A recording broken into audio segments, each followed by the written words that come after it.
Welcome to Radhika's kitchen. இன்னைக்கு different ஸ்டைலில் முட்டை குழம்பு எப்படி செய்யணும்னு பார்க்கலாம். ஒரு முட்டையை உடைச்சு ஊற்றிட்டு 1 ஸ்பூன் உப்பு, 1 ஸ்பூன் மிளகாய்த்தூள், 1 ஸ்பூன் மஞ்சத்தூள் போட்டு நல்லா அடிச்சிட்டு ஒரு 2 ஸ்பூன் எண்ணெய் ஊற்றிட்டு எண்ணெய் சூடாக கேஸ் மீடியம் ஃப்ளேம் வச்சுட்டு முட்டையை ஊற்றிட்டு திருப்பி போட்டு மடித்து எடுத்து வச்சுருக்கேன். இதே மாதிரி நான் 3 முட்டையை எடுத்து வச்சுருக்கேன். இது அரைக்கிறதுக்கு 4 ஸ்பூன் எண்ணெய் ஊற்றிட்டு எண்ணெய் சூடாக கேஸ் மீடியம் ஃப்ளேம் வச்சுட்டு 2 ஸ்பூன் தனியாக, 1 ஸ்பூன் மிளகு, 1/2 ஸ்பூன் சீரகம், 2 பட்டை, 2 லவங்கம் போட்டு 2 நிமிஷம் வதக்கி விட்டுட்டு 8 பல் பூண்டு, பெரிய சைஸ் வெங்காயம் போட்டு வெங்காயத்தை நல்லா கண்ணாடி பதத்துக்கு வதக்கி விட்டுக்கணும்.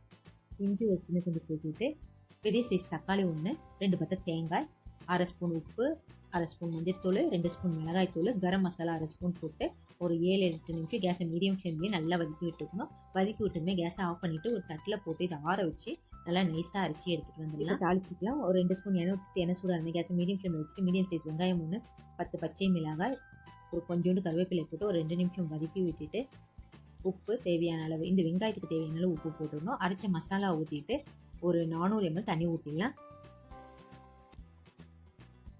கேஸை ஃபுல் ஃப்ளேமில் வச்சுட்டு மூடி வச்சு 10 நிமிஷம் கொதிக்க விட்டுடலாம்.